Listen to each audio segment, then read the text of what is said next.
aqui. Não, não, vou falar.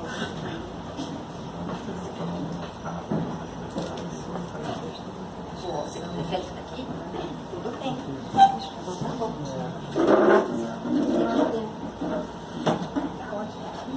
Bom, para quem não conhece, esse é o Dr. Paulo Frutuoso.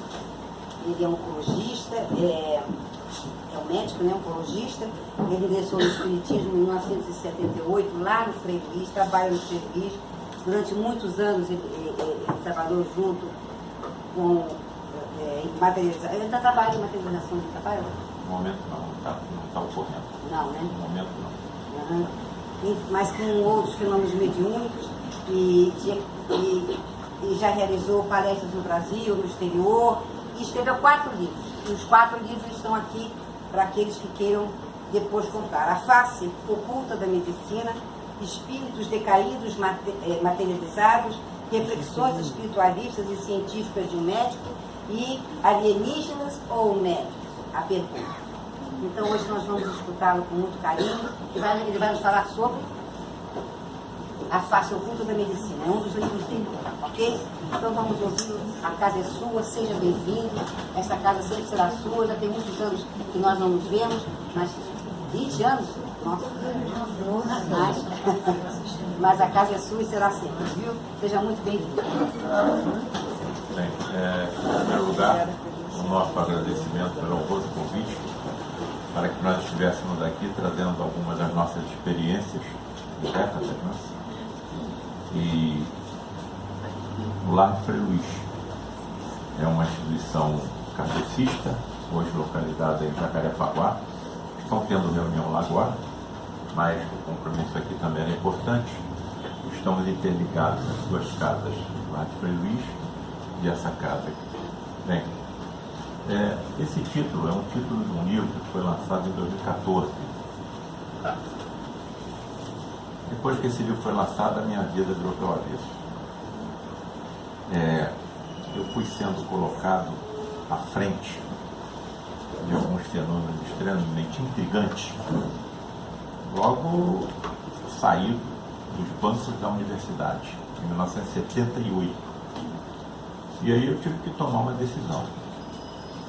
Ou eu viro para a esquerda e finjo que nada disso está acontecendo na minha vida, ou eu me viro para a direita e vou procurar explicações científicas, racionais, sobre o que é que eu estou presenciando. Bom, e não foi uma decisão fácil. Quem é aqui que vai se entregar na mão de um cirurgião que acredita em fantasmas? Mas eu fui obrigado a acreditar. Bom, aqui nós já temos um grande ensinamento. É o líder espiritual do grupo A Qualquer Pertença, uma entidade católica, Frei Luís, um frade franciscano de origem alemã, que veio para o Brasil e se radicalizou na cidade de Petrópolis, onde ele passou a ser considerado um santo. Tamanha era a atividade mediúnica que ele tinha. Por que é que eu digo que isso é um grande ensinamento? Uma entidade católica, assessorada por mais 2 entidades católicas, Frei Leonardo e Padre Tadeu, comandando um grupo espírita, como Ramatiz, uma entidade oriental, também comanda um grupo espírita. Então, óbvio está para todos nós que nós é que nos dividimos em católicos e espíritas, e protestantes, e maometanos, e judeus e ateus, porque para o tal Deus não existem essas divisões. Nós somos um único rebanho, e até onde eu compreendo, um único pastor. Quem é o pastor da humanidade encarnada e desencarnada no planeta Terra? Jesus. Bem, pode passar. Bom, eu acho que quiserem apagar essa luz aqui, pode, se for possível, melhor ainda. Eu acho que todo mundo sabe que imagem é essa, né? Acho que eu estou num ambiente bastante erudito. E houve uma mesa no Centro de Convenções e Tecnologia do Fundão, um dos centros mais respeitados em ciência no Fundão, e foi montada uma mesa em que o tema da mesa era o fenômeno vida, e convocou-se cientistas para falarem sobre o fenômeno vida. Um falou sobre origem, outro falou sobre evolução, outro falou sobre a finitude. E, para minha surpresa, eu fui convidado a participar dessa mesa falando da continuidade da vida. Será que a ciência já acredita que a vida continua? Bom, e aí um desses cientistas era um físico. Ele disse o seguinte: olha, se nós colocarmos o núcleo de um átomo do tamanho de uma ervilha e colocarmos essa ervilha no centro do gramado do Maracanã, o primeiro elétron vai girar por fora do estádio. O que ele quis dizer? Que nós somos constituídos por espaços vazios. Nós temos aqui 8 octilhões de átomos compondo o meu corpo, quer dizer, 8 seguido de 23 zeros, ou 27 zeros, eu perdi até a conta. Então, se nós eliminássemos todos esses espaços vazios que compõem os nossos átomos, nós caberíamos na palma da nossa mão. E talvez o que restasse fosse alguma forma de energia. Ele quis dizer que, diante dessas verdades, onde é que estão os nossos sentimentos? Onde é que está a saudade, onde é que está a ternura, onde é que está o amor, onde é que está a consciência, onde é que está o pensamento? Nos nossos neurônios não estão, nem nas nossas secreções, porque os nossos neurônios e as nossas secreções também são constituídos por espaços vazios. Então, a ciência está sendo obrigatoriamente empurrada na direção de acreditar em alguma coisa além da matéria. As convicções inabaláveis, que eu cheguei, repito, inabaláveis, que vocês vão entender por quê, é que isso aqui é um veículo, uma roupa, que eu estou precisando para interagir com esse universo, para cumprir alguma forma de missão, algum tipo de missão, ou para purificar o componente energético, espiritual, eterno, vital, que está transmitindo vida ao meu corpo. Então, é por isso que nós estamos aqui nesse planeta. Talvez no segundo degrau da escala planetária universal. Nós habitamos um planeta de provas e expiações, para todo lado que você se volta, você vê sofrimento. Se você se voltar para dentro de você vê sofrimento. Ou sofrimento físico, ou sofrimento moral. Em vias de mudança de degrau. Nós vamos passar pelas comunicações mediúnicas respeitáveis de um planeta de provas e expiações para um planeta de regeneração. Um oásis aonde nós, através de uma caminhada no deserto, podemos durante alguns momentos repousar. Isso é um planeta de regeneração. Aqueles que continuarem no comportamento assim equivocado, que nós sabemos, mas a mídia e ver o que está acontecendo no resto do planeta inteiro, na hora que esse degrau for escalado, até onde eu entendo, não poderão ficar aqui. Vão reencarnar em outros planetas que estarão no nível da Terra, que é agora. Cortou sua prova. Bom, eu sempre coloco esse desenho de um cartunista que é um gênio, Kurt Goldberg, para vocês entenderem onde é que eu trabalho, com o que eu trabalho. Se eu sou cirurgião, a maior parte dos pacientes que eu opero são cancelados. Muito bem. O Kurt Goldberg, na sua genialidade, queria criticar os impostos americanos, que eram muito caros. O que ele faz? Ele pega uma trombeta e vai para o meio da rua gritar? Não. Ele coloca um contribuinte sentando numa almofada. Quando o contribuinte senta nessa almofada, a almofada despeja um jato de ar na direção de uma bola de gás e se aproxima de uma vela, que evidentemente a bola estoura, e espanta um cachorro que está amarrado numa gangorra, onde cai uma bola de bilhar em cima de outra gangorra, que lança os impostos americanos no ar. Eles se chocam com o chuveiro, na haste oposta onde tem um regador, e despeja a água exatamente em cima da folha de uma planta, onde está montada uma mão mecânica que bate a carteira do contribuinte. Isso é o que nós chamamos em ciência complexidade irredutível. Por que é irredutível? Porque você não pode tocar em um detalhe desse desenho. Se você tocar, o objetivo não é alcançado. Eu não posso botar uma rolha nessa mangueira. A bola tem que estar cheia, não pode estar vazia. A vela tem que estar acesa, não pode estar apagada. O cachorro tem que estar bem amarrado. Nenhuma outra folha dessa planta vai se prestar a montar uma mecânica. Então isso é uma complexidade irredutível. Não dá para mudar nada. Não dá para reduzir nada. Muito bem. Nesse momento, está acontecendo nos nossos corpos uma infinidade de complexidades redutíveis. Por que é que os senhores estão me vendo? Porque os fótons dessa luz estão refletindo no meu corpo, está indo na direção das suas retinas. Quando essa retina é alcançada, é desencadeada uma cascata de reações químicas que acabam com a formação da imagem no cérebro. Muito bem. A mesma coisa a audição, a mesma coisa o tato, a mesma coisa o olfato, a mesma coisa a embriogênese, a mesma coisa a digestão, e vai para lá fora. Muito bem. Qual é a diferença dessas complexidades irredutíveis que estão acontecendo nos nossos corpos para o que é apresentado pelo Rube Goldberg? O Rube Goldberg bota aí uma complexidade irredutível de 8, 9 ou 10 etapas. Tudo que está acontecendo em nós são milhares e milhares de etapas das quais eu não posso tocar em nada. Eu não posso tocar em um elétron, em uma partícula subatômica, porque senão o objetivo não é alcançado. Aqui eu tenho a genialidade do cartunista Rube Goldberg, era a coqueluche da juventude na década de 30 e 50 dos Estados Unidos. O que é que está por trás disso tudo aqui? O acaso? E quando a gente vai para fora, sai do planeta, as complexidades irredutíveis continuam. Não poderia ter vida no planeta Terra se a Terra fosse um pouco mais próxima do Sol do que é, porque senão os oceanos evaporariam e não podia ter vida. Se fosse um pouco mais distante, os oceanos congelariam, não podia ter vida. Nesse momento estão entrando corpos no sistema solar nosso, alguns na direção da Terra, e são atraídos pelos grandes campos de concentração, de atração de Júpiter, de Netuno, de Urano,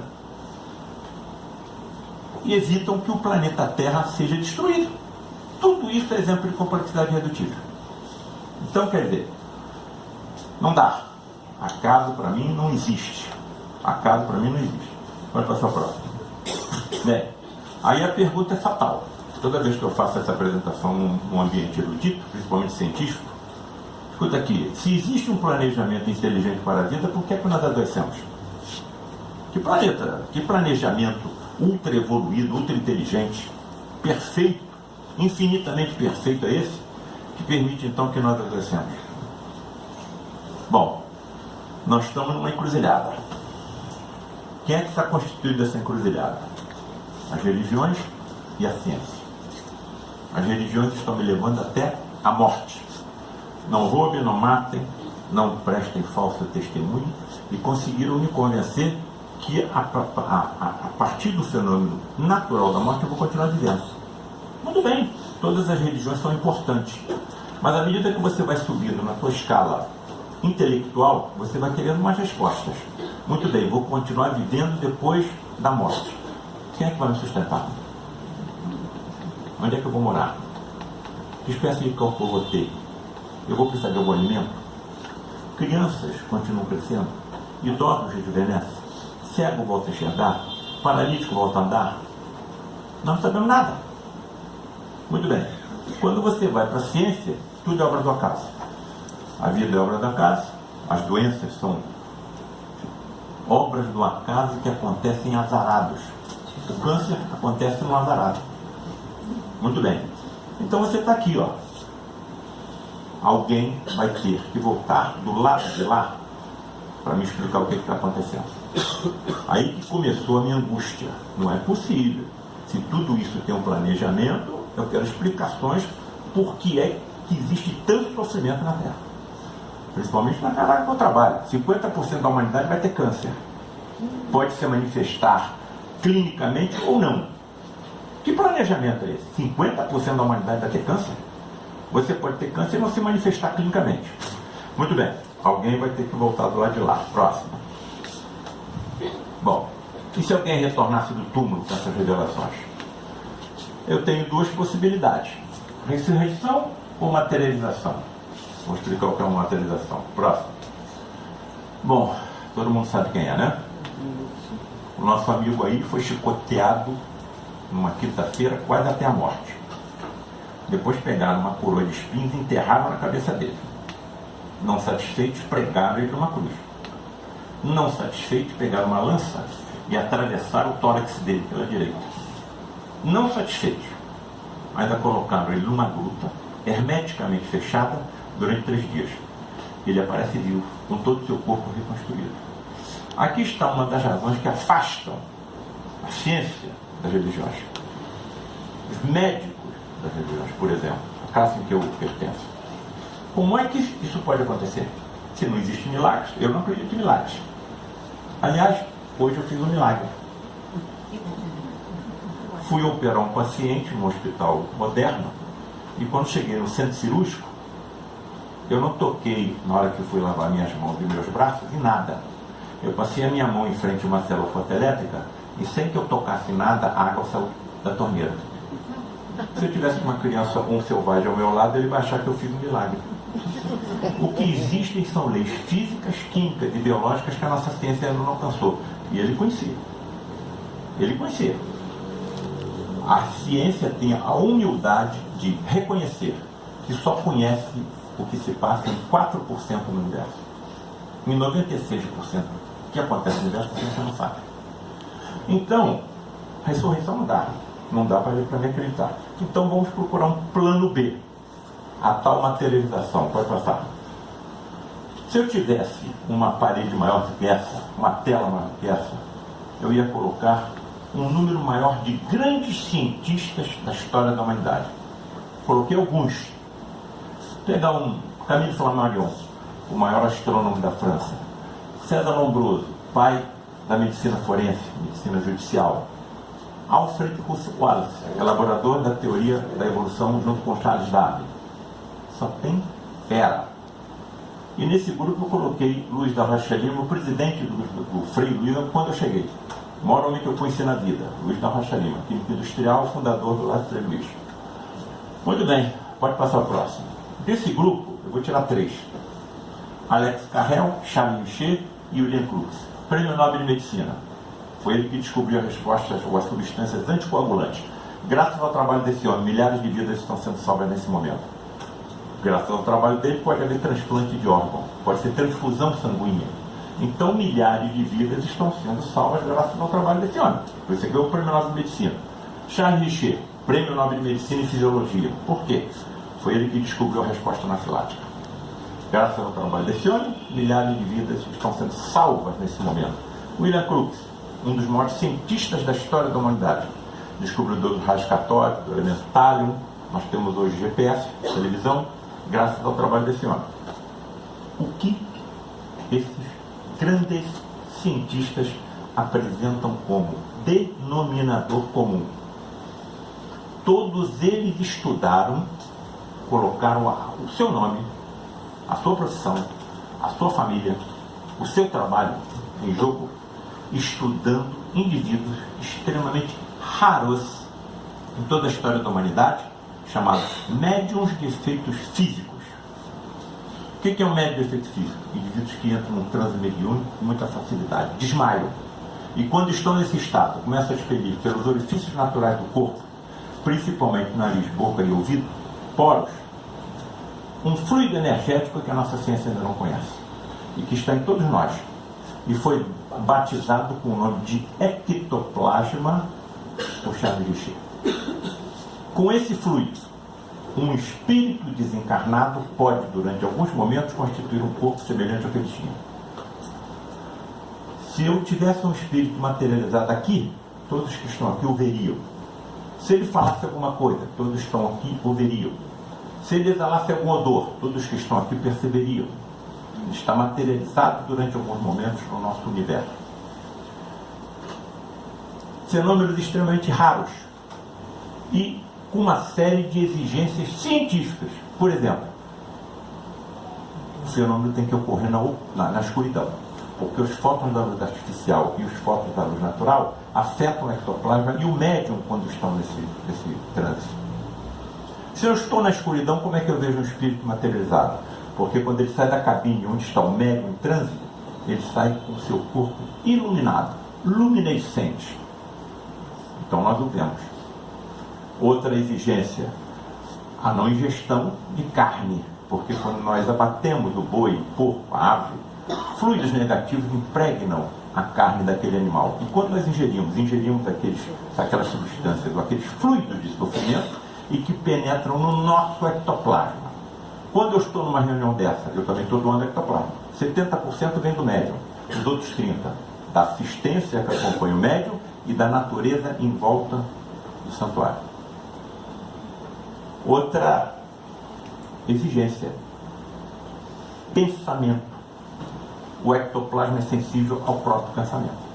Então eu não posso entrar numa reunião dessa pensando nas contas que eu tenho que pagar amanhã, na briga que eu tive com a minha esposa ontem à noite em casa, no aborrecimento que eu tive no trabalho durante a semana. É melhor não comparecer, porque os espíritos que estão comandando esses fenômenos, na hora que perceberem que você está absorvendo, contaminando o ectoplasma da sala, vão formar cúpulas com material semelhante ao vidro, semelhante ao plástico, semelhante ao cristal, para te isolar da reunião. E na hora que isso acontece, nós estamos gastando a energia que deveria ser utilizada no paciente que está sendo levado a essa reunião, e nós cometendo uma coisa chamada crime de leve espírito. Todo mundo acha que só ele pensa, só ele sabe o que ele fez de errado. Não. Muito bem. Por que essas reuniões acontecem? 2 motivos principais. Primeiro, auxílio a pessoas com enfermidades que a nossa medicina pouco pode fazer. Principalmente cancerosos, exatamente a área que eu escolhi trabalhar. Eu sou cirurgião há 42 anos. Segundo, menos importante, visualizações, clarões, aqui e ali, do que será a medicina do futuro, quando os médicos serão médiums. Muito bem, entrei na faculdade de medicina, abre a boca. Vão recolher células da minha cavidade bucal e vão estudar o meu ADN. E vão verificar se o meu ADN apresenta características de mediunidade. Apresenta. Serei profundamente desenvolvido por estudiosos professores que trabalharão nas escolas de medicina do futuro. Próximo. Muito bem, aqui é um médium do grupo de Frei Luís, conseguiu-se uma fotografia fantástica do Ivan de Castro, num desses transes mediúnicos, expelindo pelos orifícios naturais do corpo o tal ectoplasma que se assemelha a uma espuma de barro. Eu até hoje não sei como é que o Ivan conseguia respirar com as narinas e a boca toda entupida com esse tal ectoplasma. Alguns cientistas no passado conseguiram recolher um pouco do ectoplasma antes dele voltar totalmente para o corpo do médico. Encontraram ele por episódio, encontraram albumina, restos celulares e mais nada. Então é um tremendo mistério, mas tem razão para ser mistério. Por que os nossos espíritos não nos revelam todos esses segredos? Minha amiga eterna, eu vou pegar 60 gramas do teu corpo. Pega a mãe. É o suficiente. E vou medir a energia existente nos 60 átomos do teu corpo. Nesses 60 gramas do seu corpo, não é átomos, gramas. Em 60 gramas do teu corpo, você tem energia para construir 100 bombas atômicas iguais às que foram lançadas na cidade de Hiroshima. Eu tenho, tomando toda a energia dos meus átomos, dos octilhões de átomos, energia para construir 144 mil bombas atômicas iguais a essa. Se eu soubesse como canalizar de forma inteligente essa energia, eu não estou nem falando das energias espirituais. Se eu soubesse, talvez, eu conseguisse acalmar o mar ou o vento, pelo menos onde estivesse. Percebeu o que eu quis dizer? Próximo. Muito bem. Aqui está a entidade materializada, surgindo na porta da cabine, independente do médium, fisionomias completamente diferentes. Próximo. Uma médium inglesa chamada Ellen Duncan, médium de efeitos físicos, conseguiu se fotografar um espírito materializado através do ectoplasma dela, chamado Albert Stewart. Observem que quando a entidade sai da cabine, ela vem envolta em mantos brancos luminescentes que também são confeccionados pelo ectoplasma que sai do médium. Muito bem. Eu acho, no meu humilde entendimento, que as antigas histórias de fantasmas cobertos por lençóis têm origem nas materializações de espíritos. Quando eu falei sobre a energia existente em cada um, se você tivesse a materialização de um espírito de 80 quilos, a quantidade de energia aqui manipulada ultrapassa 140 mil bombas atômicas. O que um terrorista não faria se ele soubesse dominar essa energia? Então, o estágio em que nós nos encontramos ainda não nos é permitido o domínio dessas energias. A Jesus foi. Próximo. Bem, acho que todo mundo conhece essa cena. Jesus no Monte Tabor, ao lado dele estão Moisés e Elias. Pergunto tranquilamente a todos os que aqui estão: algum de nós, diante de uma cena dessa, conseguiria dormir? Por que esse discípulo que continua acordado não tentou acordar os outros dois? Ou ele tentou e não conseguiu? Ou esses dois são médiuns de efeitos físicos que doaram o ectoplasma para a materialização desses dois espíritos, de Elias e Moisés? Estão percebendo? Através dos anos, estudando, pesquisando, testemunhando, como é que você começa a encontrar explicações científicas para o que aconteceu com Jesus? Próximo. Muito bem. Anjos com roupas luminescentes à porta do túmulo de Jesus? Anjos com roupas luminescentes? Será que eram espíritos materializados, recobertos com mantos confeccionados com ectoplasma de algum médium de efeitos físicos por perto? Porque todos os discípulos de Jesus eram tremendos médiuns, poderosos médiuns. Então, a doação da quantidade de energia que ele tinha com seus 12 discípulos, com o conhecimento científico que ele tinha de todas essas energias, o que ele não faria? E ele é um exemplo do que nos aguarda. Porque à medida que nós formos voltando, nós vamos voltando cada vez mais inteligentes, mais preparados. E vamos nos sentir mais felizes. Porque quanto mais evoluído, mais inteligente você é, melhor você pode fazer o bem. Próximo. Madalena, não me toques, ainda não estou pronto para o Pai. Nós não podemos tocar na entidade materializada, a não ser em condições especiais. Numa dessas reuniões, um espírito, Frederic von Stein, um médico do exército nazista, cirurgião do exército nazista, sabe por que se aproximou do lado de Frei Luís? Porque no nosso educandário, hoje com mais de 500 crianças, haviam judeus reencarnados e o ódio continuava, mas caiu nas malhas do amor de Frei Luís, que também era alemão. Quando ele se conscientizou de quem era e o que estava fazendo de errado, ficou 10 anos sem se manifestar, sendo preparado para as materializações no lar de Frei Luís. Era o médico que mais se materializava. Certa ocasião, me foi permitido tocar no Frederic materializado. Paulo César, segure com cuidado o meu braço e cuidadosamente você comprima. Peguei e comecei a apertar. A impressão que eu tinha é que eu estava apertando um maço de papel crepom. Quase os dedos se unindo. Eu recuei com medo até de causar algum sofrimento ao médium ou à própria entidade. Então até isso me foi permitido. Próximo. Qual é o médico que vai estudar ou acreditar numa história dessa? Eu tenho 10 tipos de micro-organismos na minha boca. Então os milhões de micro-organismos que eu tenho na minha boca, eu vou cuspir, vou fazer um emplasto com a terra, onde tem bilhões de micro-organismos, e vou aplicar na vista do cego e ele vai enxergar. Como é que o médico vai acreditar numa história dessa? Mas, e quando a ciência provar a existência de um envoltório em torno do espírito energético vital, chamado perispírito, aonde estão a duplicidade de todas as células que nós temos no nosso organismo.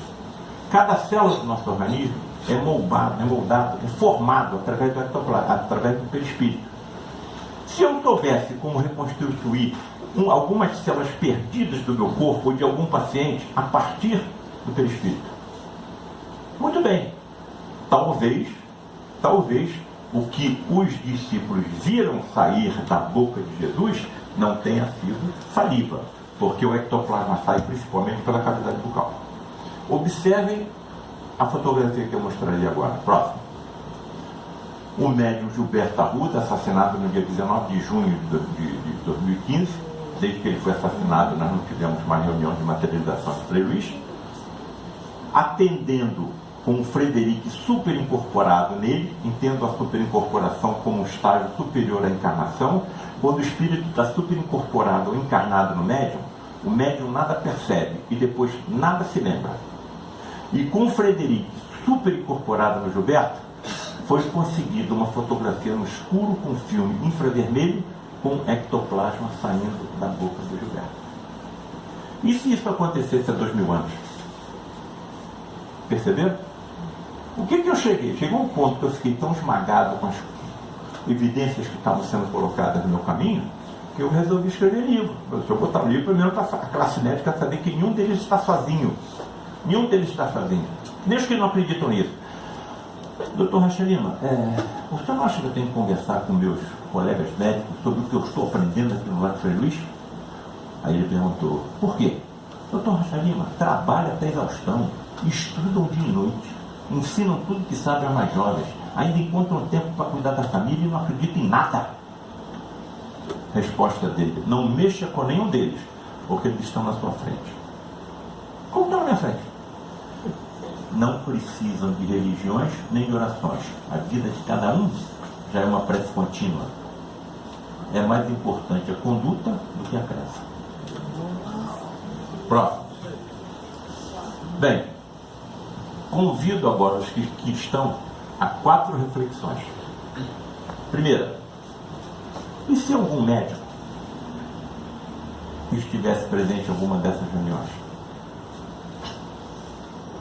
Segunda, e se algum médico já falecido, como Frederico, que morreu na Segunda Guerra Mundial, porém vivente em outro plano de existência, que nós sabemos que existe, ali se materializasse? Terceira reflexão, e se fosse possível diálogos entre esses 2 médicos? Quarta reflexão, e a mais importante de todas, e se tais diálogos continuassem